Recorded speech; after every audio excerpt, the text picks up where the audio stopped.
ओम श्री गणेशाय नमः। श्री आशुतोषाय नमः। श्रीमद् भागवत महापुराण सप्ताह कथा एक सदग्रंथ चतुर्थ स्कंद अध्याय 3। सती का पिता के यहाँ जग उत्सव में जाने के लिए आग्रह करना। श्री मैत्रेय जी कहते हैं, विदुर जी, इस समय ब्रह्मा जी ने दक्ष को संपूर्ण प्रजापतियों का अधिपति बना दिया। इससे उसका गर्व बढ़ गया। उसने वाजपेयी यज्ञ किया, फिर बृहस्पतित्व नाम का महायज्ञ प्रारंभ किया। इन यज्ञों में दक्ष ने भगवान शंकर आदि ब्रह्मनिष्ठों का यज्ञ भाग न देकर उनका अपमान किया। सभी ब्रह्म ऋषि, देव ऋषि, पितर देवता आदि को आमंत्रित किया और सब अपनी अपनी पत्नियों के साथ आए। उन सब ने मिलकर वहां मांगलिक कार्य संपन्न किए और दक्ष ने उन सब का स्वागत सत्कार किया। उस समय आकाश मार्ग से देवता लोग आपस में यज्ञ की चर्चा करते जाते थे। सती ने उस यज्ञ की बात सुन ली। उन्होंने देखा गंधर्वों और यक्षों की स्त्रियां सज धज कर अपने अपने पतियों के साथ यज्ञ उत्सव में जा रही हैं। अत्यंत उत्सुकता से उन्होंने भगवान भूतनाथ जी से कहा कि प्रभु, मैं सुन रही हूँ आपके ससुर दक्ष प्रजापति के यहाँ बड़ा भारी यज्ञ उत्सव हो रहा है। देखिए, सभी देवता लोग अपनी अपनी पत्नियों के साथ वहीं जा रहे हैं। यदि आपकी इच्छा हो तो हम भी चलें। मेरी बहनें अपने अपने पतियों के साथ वहां आएंगी। मैं भी चाहती हूँ कि आपके साथ मैं भी वहां जाकर माता पिता के दिए हुए गहने, कपड़े, उपहार स्वीकार करूं। वहां अपनी पत्नियों से सम्मानित बहनों, मौसियों और स्नेह मूर्ति माता को देखने के लिए मेरा मन बहुत दिनों से उत्सुक है। प्रभु, इतना ही नहीं, वहां बड़े बड़े महर्षि लोग भी यज्ञ संपन्न करा रहे हैं। हमें वह श्रेष्ठ यज्ञ भी देखने को मिलेगा। हे अजन्मा नीलकंठ, आपकी माया से रचा हुआ यह जगत आप ही में भास रहा है, किंतु स्त्री स्वभाव के कारण मैं आपके तत्व को नहीं जानती। मैं दीन हूँ, आपके अधीन हूँ। अतः इस समय अपनी जन्मभूमि देखने के लिए मैं बहुत उत्साहित हूँ। उस उत्सव में सम्मिलित होने के लिए मेरा मन छटपटा रहा है। पति, गुरु और माता पिता आदि के यहाँ तो बिना बुलाए भी जाना चाहिए। अपने सभी सुहृदों से मिलने के लिए एवं अपनी जन्मभूमि देखने को मैं बहुत उत्सुक हो रही हूँ। अतएव मेरी इस याचना पर ध्यान देकर मुझे अनुग्रहित कीजिए। भगवान शंकर ने कहा, देवी, तुमने जो कुछ कहा सो ठीक है, किंतु मेरी आश्रिता होने के कारण तुम्हारे पिताजी तुम्हारा सम्मान नहीं करेंगे, क्योंकि वे मुझसे बहुत वैर रखते हैं। मैंने प्रजापतियों की सभा में उनका आदर नहीं किया। उसका कारण बताता हूँ। सामने जाना, नम्रता दिखाना, प्रणाम करना आदि क्रियाएं तो लोक व्यवहार में परस्पर की जाती हैं, तत्व ज्ञानियों द्वारा अच्छे ढंग से की जाती हैं। वे अंतर्यामी रूप में सबके अंतःकरणों में स्थित परम पुरुष वासुदेव को ही प्रणाम आदि करते हैं। देही अभिमानी पुरुष कुछ नहीं करते। शुद्ध चित्त में स्थित वासुदेव को मैं प्रणाम करता हूँ। अतः प्रिय, मैंने कोई अपराध नहीं किया था, फिर भी तुम्हारे पिताजी ने कटु वाक्यों से मेरा तिरस्कार किया था। यद्यपि वह तुम्हारे जन्मदाता हैं, तो भी मुझसे शत्रुता रखने के कारण तुम्हें उनको तथा उनके अनुयायियों को देखने का विचार नहीं करना चाहिए। अतः तुम्हारा वहां जाना अच्छा नहीं होगा, क्योंकि किसी प्रतिष्ठित व्यक्ति का जाना, अपने आत्मीय जनों द्वारा अपमानित होना उसकी मृत्यु का कारण हो जाता है। इस प्रकार चतुर्थ स्कंद का तृतीय अध्याय समाप्त हुआ। ओम नमो भगवते वासुदेवाय नमः। ओम नमो भगवते वासुदेवाय नमः। अध्याय 4, सती का अग्नि में प्रवेश। श्री मैत्रेय जी कहते हैं, विदुर जी, सती जी को समझाकर भगवान शंकर जी मौन हो गए। उन्होंने देखा, जाने देने या रोकने दोनों ही अवस्थाओं में सती के प्राण त्याग की संभावना है। सती जी भी कभी बंधुओं को देखने जाने की इच्छा से बाहर आती और कभी भगवान रुष्ट न हो जाए इस शंका से फिर लौट आती। इस प्रकार कोई एक बात निश्चित न कर सकने के कारण वे द्विधा में पड़ गई। सब जनों के स्नेहवश उनका हृदय भर आया। वह रोने लगी, शरीर थर थर कांपने लगा। भगवान शंकर की ओर रोषपूर्ण दृष्टि से देखने लगी, मानो उन्हें भस्म कर देगी। स्त्री स्वभाव होने के कारण उनकी बुद्धि मूढ़ हो गई। भगवान शंकर जी को छोड़कर वह अपने माता पिता के घर चल दी। उनको अकेली जाते देख महादेव जी के हजारों सेवक वृषभराज को आगे कर उनके पीछे चल दिए।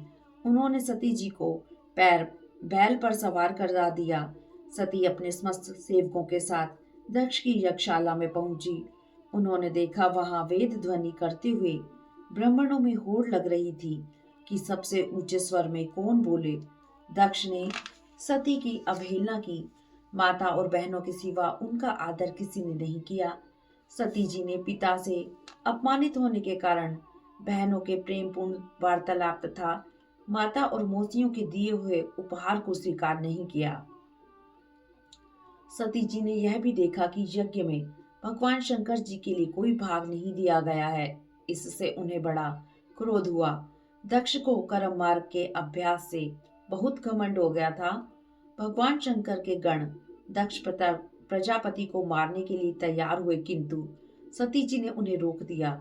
सब लोगों को सुनाते हुए पिता की निंदा करती हुई वह बोली, पिताजी, भगवान शंकर जी से बड़ा संसार में कोई नहीं है। वे सबके कारण और सर्वरूप हैं। आपके सिवा उनसे कोई विरोध नहीं करेगा। यदि निरंकुश लोग अपने पूजनीय स्वामी की निंदा करें तो अपने में उसे दंड देने की शक्ति न होने पर कान बंद कर वहां से चला जाए, और यदि शक्ति हो तो उस बकवास को करने वाले दुष्ट जीवा को काट डालें। इस पाप को रोकने के लिए स्वयं प्राण तक दे दें। यही धर्म है। आप भगवान शंकर जी की निंदा करने वाले हैं, अतः आपसे उत्पन्न हुए इस शरीर को अब मैं धारण नहीं कर सकती। आपसे जन्म लेने के कारण मुझे धिक्कार है। जिस समय भगवान शिव मुझे दाक्षायणी अर्थात दक्ष कुमारी के नाम से पुकारेंगे, उस समय मुझे बड़ी लज्जा होगी। अतः उससे पहले ही मैं आपके अंग से उत्पन्न हुए इस शवतुल्य शरीर को त्याग दूंगी। श्री मैत्रेय जी कहते हैं, विदुर जी, इतना कहकर देवी सती मौन होकर उत्तर दिशा में भूमि पर बैठ गई। फिर आचमन कर पीला वस्त्र ओढ़ कर तथा आंखें मूंद कर शरीर छोड़ने के लिए वे योग मार्ग में स्थित हो गई। उन्होंने आसन को स्थिर कर प्राणायाम द्वारा प्राण और अपान को एक रूप करके नाभि चक्र में स्थित किया। फिर उदान वायु को नाभि चक्र से ऊपर उठाकर धीरे धीरे बुद्धि के साथ हृदय में स्थापित किया। इसके पश्चात वह उस हृदय स्थित वायु को कंठ मार्ग से भ्रिकुटियों के बीच में ले गई। इस प्रकार दक्ष पर कुपित हो वहां महामनस्वित ना सती जी ने अपने संपूर्ण अंगों में वायु और अग्नि की धारणा की। अपने पति जगत गुरु भगवान शंकर के चरण कमल का चिंतन करते करते योगा अग्नि से प्राण त्याग दिया। वहां हाहाकार होने लगा। सब ओर से शब्द सुनाई पड़ने लगा। हाय देव अधिदेव महादेव की प्रिया शुद्ध हृदय सती ने अपने प्राण त्याग दिए। दक्ष बड़ा ही असहिष्णु एवं ब्राह्मण द्रोही है। अब संसार में इसकी बड़ी अपकीर्ति होगी। इसने सती जी को प्राण त्यागते समय रोका तक नहीं। शिव जी के पार्षद अस्त्र शस्त्र लेकर दक्ष को मारने के लिए उठ खड़े हुए। भृगु ने उनका नाश करने के लिए अपहतम रक्ष आदि मंत्र का उच्चारण करते हुए दक्षिणा अग्नि में आहुति दी। उसी समय यज्ञ कुंड में ऋभु नाम के हजारों तेजस्वी देवता प्रकट हो गए। उन ब्रह्म तेज संपन्न देवताओं ने चलती हुई लकड़ियों से आक्रमण किया, जिससे संपूर्ण प्रमथ गण भाग गए। इस तरह चतुर्थ स्कंद का चतुर्थ अध्याय समाप्त हुआ और मासिक पारायण का छठा विश्राम समाप्त हुआ। ओम नमो भगवते वासुदेवाय नमः। ओम नमो भगवते वासुदेवाय नमः। अध्याय 5 वीरभद्रकृत दक्ष का यज्ञ विध्वंस और दक्ष वध। श्री मैत्रेय जी कहते हैं, विदुर जी, जब महादेव जी ने श्री नारद जी से सुना कि दक्ष यज्ञ में सती ने प्राण त्याग दिए हैं और उनके पार्षदों को यज्ञ वेदी से प्रकट ऋभुओं ने मार कर भगा दिया है, तो उन्हें बड़ा क्रोध हुआ। अपनी एक जटा उखाड़कर पृथ्वी पर उन्होंने पटक दी। उससे एक विशाल शरीर वाला पुरुष प्रकट हुआ। श्याम वर्ण वह 1000 भुजा वाला था। प्रज्वलित 3 नेत्र थे, नरमुंडों की माला पहने हुए वह अस्त्र शस्त्र से सुसज्जित था। हाथ जोड़कर उसने पूछा, भगवान मुझे क्या आज्ञा है? भगवान भूतनाथ ने कहा, वीरभद्र तू मेरा अंश है, मेरे पार्षदों का अधिनायक बनकर जा और दक्ष यज्ञ का नाश कर दे। भगवान शंकर की आज्ञा पाकर वीरभद्र उनकी परिक्रमा कर चल पड़े। भगवान रुद्र के और बहुत से सेवक गर्जना करते हुए उनके पीछे हो लिए। वीरभद्र के पैरों के नुपुर आदि आभूषण जनक जनक बजते जाते थे। इधर यज्ञशाला में बैठे हुए ऋत्विज, यजमान, सदस्य तथा अन्य ब्राह्मण और ब्राह्मणियों ने जब उत्तर दिशा में धूल उड़ती देखी तब वे भय के कारण एक दूसरे की ओर कातर दृष्टि से देखते हुए तरह तरह की बातें करने लगे। पवित्र सती के तिरस्कार का यह फल है। भयंकर उत्पात उपस्थित हो गया। इस समय रुद्र सेवकों ने उस महान यज्ञ मंडप को चारों ओर से घेर लिया। आक्रमण कर संपूर्ण यज्ञशाला को तहस नहस कर डाला। मणिमान ने भृगु ऋषि को बांध लिया। वीरभद्र ने दक्ष को कैद कर लिया। चंडीश ने पूषा को और नंदीश्वर ने भग देवता को पकड़ लिया। भगवान शंकर के पार्षदों की यह भयंकर लीला देखकर सभी ऋत्विज, सदस्य और देवता लोग भाग गए।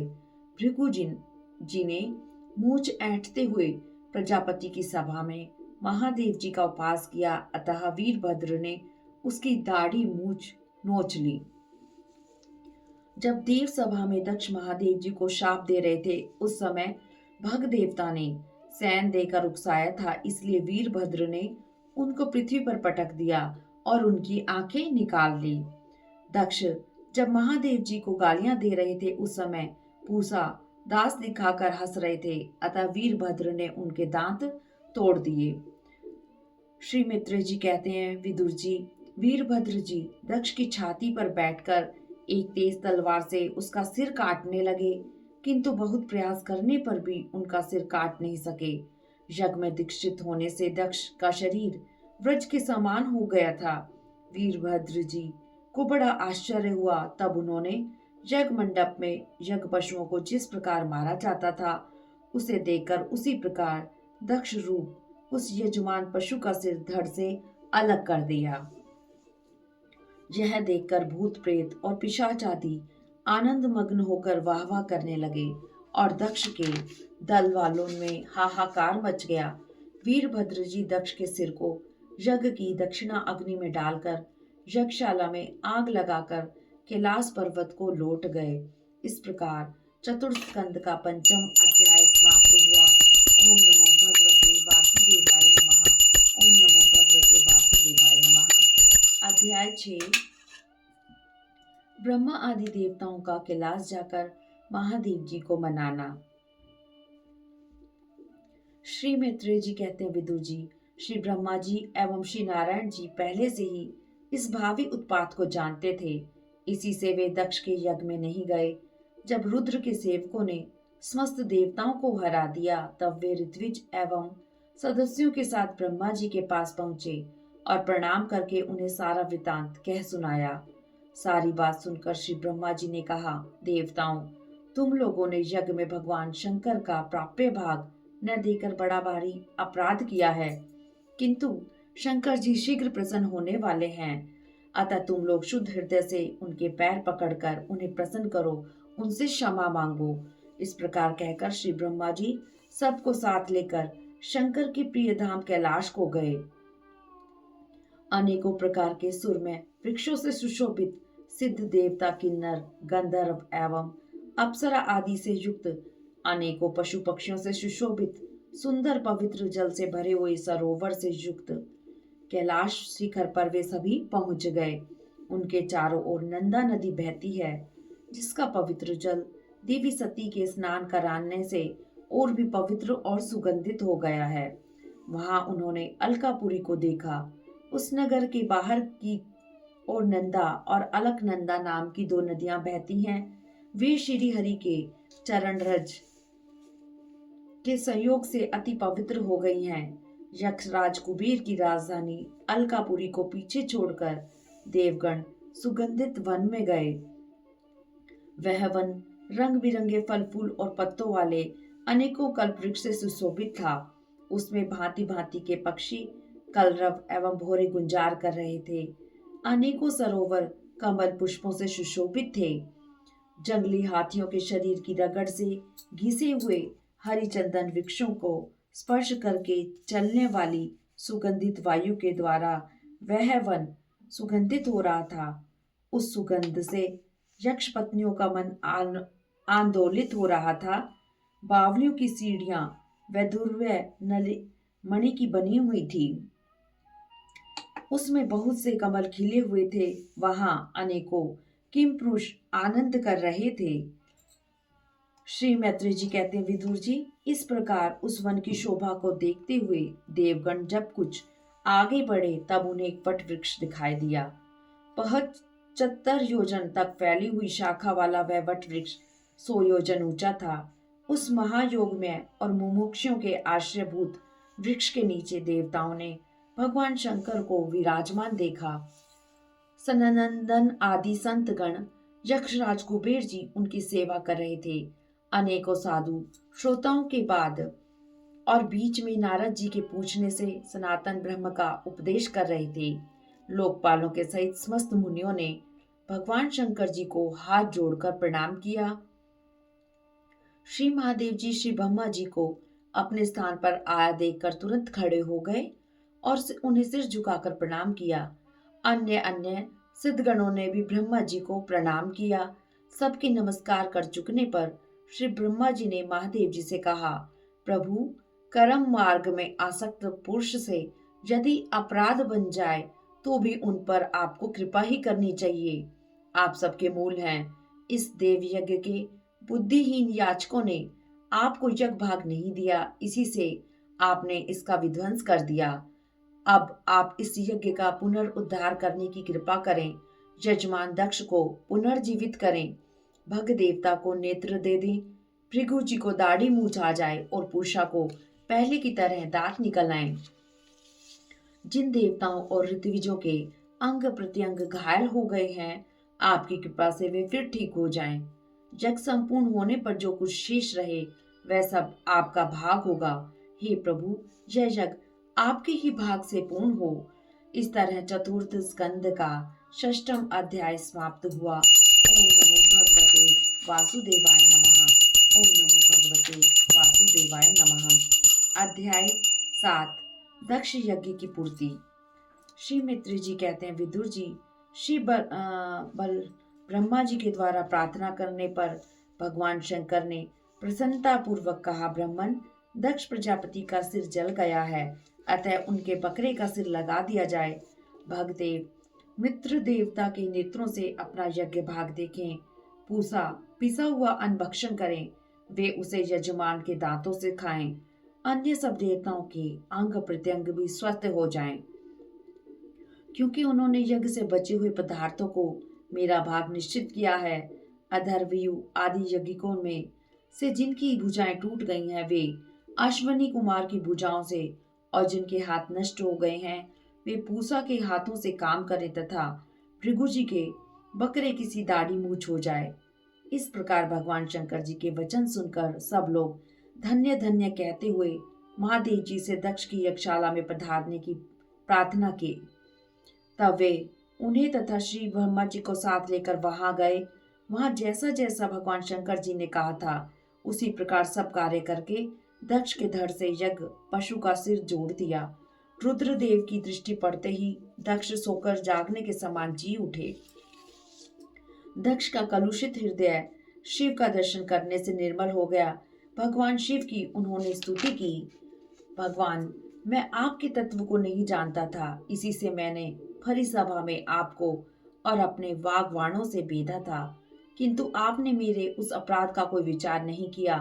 मैं तो आप जैसे पूज्यतम का अपराध करने के कारण नरक आदि निम्न लोकों में गिरने वाला था, परंतु आपने अपनी करुणा भरी दृष्टि से मुझे उबार दिया। अब भी आपको प्रसन्न करने योग्य मुझ में कोई गुण नहीं है, बस आप अपने ही उदारतापूर्ण बर्ताव से मुझ पर प्रसन्न हो। मैंने आपका अपराध किया था, उसके बदले में मुझे दंड देकर आपने मेरे ऊपर अनुग्रह किया है। आप ब्राह्मणों की सब विपत्तियों की रक्षा करते हैं। भगवान शंकर से अपना अपराध क्षमा कराकर दक्ष ने ब्रह्मा जी की आज्ञा से उपाध्याय, ऋत्विज आदि की सहायता से यज्ञ कार्य आरंभ किया। ब्राह्मणों ने रुद्रगण संबंधी भूत पिशाचों के संसर्ग जनित दोष की शांति के लिए 3 पात्रों में विष्णु भगवान के लिए तैयार किए हुए पुरोडाश नामक चरु का हवन किया। उस हवि को हाथ में लेकर खड़े हुए अधर्वयु के साथ यजमान दक्ष ने जो ही विशुद्ध चित्त से श्री हरि का ध्यान किया, त्यों ही सहसा भगवान वहां प्रकट हो गए। भगवान पधारे हैं यह देखकर इंद्र, ब्रह्मा और महादेव जी आदि देवेश्वरों सहित संपूर्ण देवता, गंधर्व और ऋषि आदि ने सहसा खड़ा होकर उन्हें प्रणाम किया। वे सब अपनी अपनी बुद्धि के अनुसार स्तुति करने लगे। दक्ष, ऋत्विजों, सदस्यों, रुद्र, भृगु, श्री ब्रह्मा जी, इंद्र, याज्ञिकों की पत्नियों, ऋषियों, सिद्धों, यजमान पत्नी, लोकपालों, योगेश्वरों, वेदों, अग्निदेव, देवताओं, गंधर्वों, विद्याधरों और सभी ब्राह्मणों ने विनीत भाव से हाथ जोड़कर श्री हरि की स्तुति की। यज्ञेश्वर, सब लोग आपके नाम का कीर्तन करते हैं, तब यज्ञ के सारे विघ्न नष्ट हो जाते हैं। हमारा यह यज्ञ स्वरूप सत्कर्म नष्ट हो गया है, अतः हम आपके दर्शनों की इच्छा कर रहे थे, अतः अब आप हम पर प्रसन्न होइए। आपको नमस्कार है। भगवान श्री हरि की स्तुति के समय चतुर्दक्ष ने वीरभद्र के ध्वंस किए हुए यज्ञ को फिर आरंभ कर दिया। श्री हरि यूं तो सभी के भागों के भोक्ता हैं, तथापि त्रिकपाल पुराडोष भाग अपने भाग से और भी प्रसन्न होकर उन्होंने दक्ष से कहा, जगत का परम कारण मैं ही ब्रह्मा और महादेव हूँ। मैं ही सबका आत्मा, ईश्वर और साक्षी हूँ। मैं स्वयं प्रकाश और उपाधि शून्य हूँ। सत्व आदि अपनी त्रिगुणात्मिकता माया को स्वीकार करके जगत की रचना, पालन और संहार मैं ही करता हूँ। उन कर्मों के अनुरूप मैं ही ब्रह्मा, विष्णु और शंकर नाम धारण करता हूँ। भेद रहित विशुद्ध पर ब्रह्म स्वरूप मेरे ही अज्ञानी लोग ब्रह्मा, रुद्र तथा अन्य संपूर्ण प्राणियों को विभिन्न रूप में देखते हैं। मेरा भक्त संपूर्ण प्राणियों में मुझ में ही देखता है। जिस प्रकार मनुष्य अपने सिर और हाथ आदि को अपने से भिन्न नहीं समझता, इस प्रकार दक्ष यज्ञ पूर्ति हेतु भगवान ने उससे प्रसन्नता पूर्वक कहा, ब्रह्मन, हम ब्रह्मा, विष्णु और महेश्वर तीनों स्वरूपतः एक ही हैं और हम ही संपूर्ण जीव रूप हैं। अतः जो हमसे कुछ भी भेद नहीं देखता, वही शांति प्राप्त करता है। श्री हरि के इस प्रकार आज्ञा देने पर दक्ष ने त्रिकपाल यज्ञ के द्वारा पूजन करके फिर अंगभूत और प्रधान दोनों प्रकार के यज्ञों से अन्य सभी देवताओं का अर्चन किया। फिर भगवान शंकर का यज्ञ शेष रूप उनके भाग से यजन किया तथा समाप्ति में किए जाने वाले उद्वासन नामक कर्म से अन्य सोमपाई एवं दूसरे देवताओं का यजन कर यज्ञ का उपसंहार किया और अंत में ऋत्विजों के सहित अवभृत स्नान किया। फिर दक्ष प्रजापति को तुम्हारी सदा धर्म में बुद्धि रहे ऐसा आशीर्वाद देकर सब देवता स्वर्ग लोक को चले गए। श्री मित्र जी कहते हैं, विदुर जी, सती जी ने अपना शरीर त्याग कर फिर हिमालय की पत्नी मैना के गर्भ से जन्म लिया था। उस जन्म में भी अपने एकमात्र आश्रय और प्रियतम भगवान शिव को ही वर्ण किया। भगवान शिव जी का यह चरित्र मैंने बृहस्पति जी के शिष्य परम भागवत उद्धव जी के मुख से सुना था। जो भी पुरुष भक्ति भाव से इसका नित्य प्रति श्रवण और कीर्तन करता है, वह अपनी पाप राशि का नाश कर देता है। इस प्रकार चतुर्थ स्कंद का 7वां अध्याय समाप्त हुआ। ओम नमो भगवते वासुदेवाय नमः। ओम नमो भगवते वासुदेवाय नमः। इस प्रकार चतुर्थ स्कंद के अध्याय 2 से 7 तक दक्ष यज्ञ विध्वंस एवं यज्ञ पूर्ति तक कथा पूर्ण हुई। ओम नमो भगवते वासुदेवाय नमः। ओम नमो भगवते वासुदेवाय। वासुदेवाय हरि वासुदेवाय। वासुदेवाय हरि वासुदेवाय। वासुदेवाय हरि वासुदेवाय। हम सभी को नित्य प्रति श्री भागवत महापुराण का अध्ययन और श्रवण अवश्य करना चाहिए। यह हमारे समस्त पाप कर्मों का पूर्णतः नाश कर देता है, इसलिए सदा इसका श्रवण ही उचित है और आप सभी को और मुझे भी इसका श्रवण और अध्ययन अवश्य करना चाहिए। हरि ओम तत्सत। हरि ओम।